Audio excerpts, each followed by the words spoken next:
Hey everyone, it's Pam Jorgensen here, and I'm an independent demonstrator here in Victoria, Australia. I am so happy you joined me today to craft along with me as we create this gorgeous, fun, simple easel card. I love cards that are fast and simple, and this one fits the bill. Now it folds flat for mailing, and you can also add a white piece on the back for your sentiment or where you want to write. It doesn't matter, or you can tuck it in underneath the easel part of this card. You can do lots of flexible things with that. So I want to show you how we are going to make it. We are going to be using some of our retiring product. Here I am using the beautiful Magnolia Lane Designer Series paper, and I'm going to miss that so much. But we are also going to pair that with some of our new products. So let's bring those out, and I'm going to show you. These will be starting January, or not January, it feels like January, June 3rd of 2020. Here we have the Forever Fern stamp set. It's a beautiful distinctive stamp. It gives a real crisp look. I love the distinctive stamps. And we also have the coordinating dies that go with those. This is a set of 14. And what I really, really love that Stampin' Up! Has done for us is they have given us multiples of this cute little tiny die. See it? There's 4 of those, so you can cut multiple pieces when you're cutting out your dies. Great tip. Even if I don't use them all, I keep them handy. Now we're going to be using this big leafy die, and then this one is almost like a flower die. So let's pull those out of the pack right now while I am thinking of it. Move this out of the way. The other thing that comes in this suite that you can purchase is this cute little new embossing folder called Greenery. It's a set of 2. This is one of the mini embossing folders that are perfect coming for the small die cutting machine. We don't have a date for that, but I will let you know when that becomes available. This is so cute and it's perfect. So what I'm going to do is I'm going to go ahead and turn my cardstock around, and I will have all the measurements for these in the bottom down in the comment section, so have a look. I would run that through my embossing machine just like normal, and when it comes out we would have this gorgeous, look at this, die cut shape. Now I've embossed shape, and I have embossed this in the middle of my card because we're not even going to see the 2 ends. So the other thing that I'm going to pull in now is I'm going to pull in some of that Magnolia Lane Designer Series paper. I'm going to grab my paper trimmer, and I'm going to place that in at 1 inch. And I'm going to go ahead and give that a cut because I need a 1-inch strip. I'm going to turn that around sideways, and I am going to cut 2 pieces at 3 3/4 inch. So I need 2 of those, and the rest I'm going to put out of the way. And while I have my paper trimmer, I'm also going to bring in some basic black cardstock. I'm going to cut this at 5 3/4 inch. So basically, for those of you that live in Australia, this is half of an A4 sheet. If you're in another country that uses imperial measurements, it's 5 3/4 by 8 1/4. I've just scored that at 4 1/8, and that will give me my card base. All right, let's get that out of the way. So when you have this half sheet of cardstock, you're going to find that it fits perfectly for our cards. But I want to show you, before we start using it, I want to show you what I have cut out. So this is our champagne foil paper that we currently have in the catalog. Now I'm also bringing in the copper foil paper, which is just as beautiful. I love it. And this is our new brass foil paper. Now you can see that the brass, I should have cut a gold one, but I didn't think of it. But your brass is almost gold and copper mixed together. It's very beautiful, very rich, and just absolutely stunning. So I wanted you to see that before we actually start assembling. Excuse me. I've die cut out a petal pink leaf, and then we have our 2 pieces that we are going to use. The other thing that I did not share with you is you do need a piece of Designer Series paper cut at 2 inches by 3 inches, and we will use that. Now I'm not sure why in the world I brought in my rhinestones there, but that's okay. We don't need those right now. So I'm going to go ahead and bring back into the screen my paper trimmer. Now your paper trimmer we're going to slide that paper to the 1-inch mark. I am going to burnish it again just before we start, just so that it's nice and already folded and burnished. I'm going to put that to the 1 1/4 inch mark.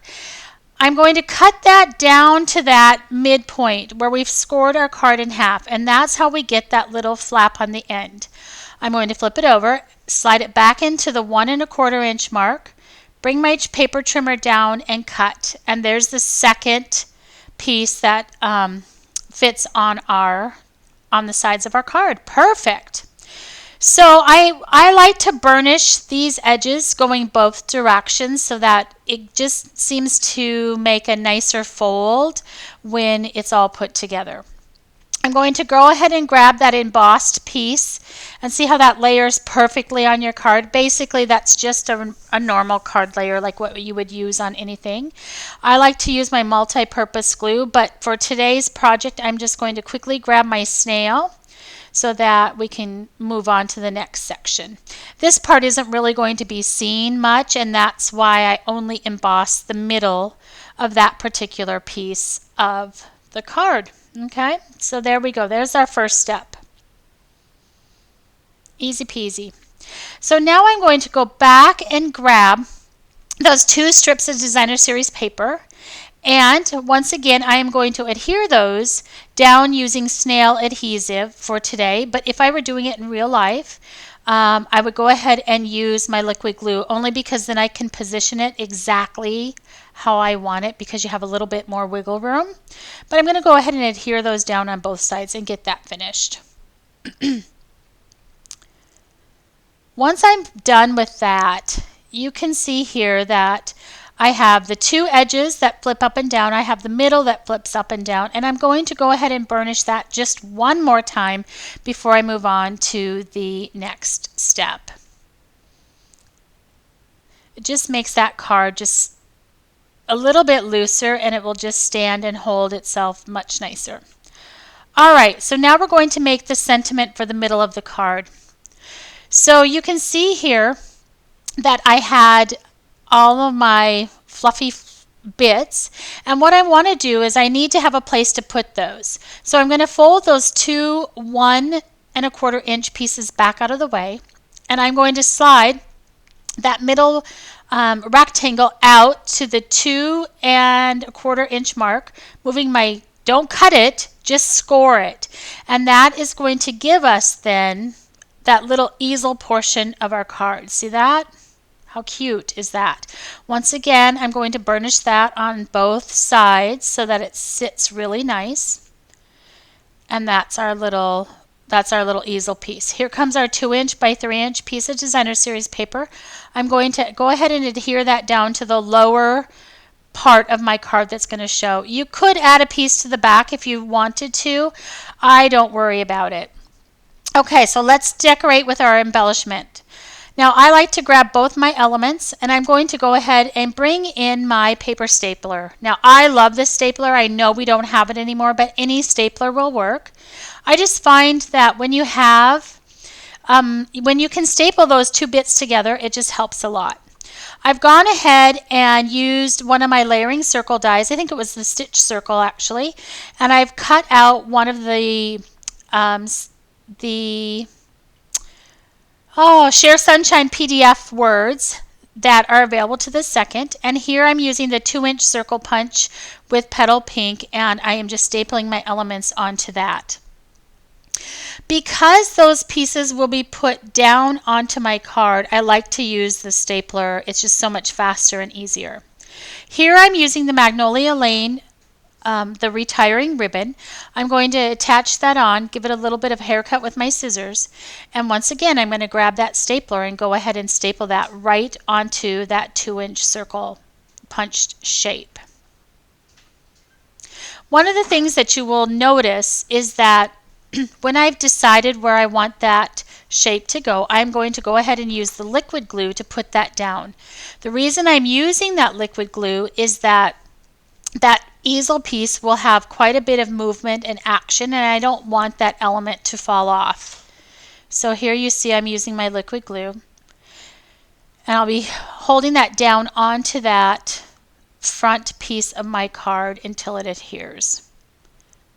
Once I'm done with that, I'm going to go ahead and grab my dimensionals. Now, one of the things that we know is that dimensionals do not like ribbon. So I'm going to first hold down my die, my circle die shape, and figure out where I want it to go. And I know then it gives me an idea for placement for these dimensionals. And I love Stampin' Up! Dimensionals.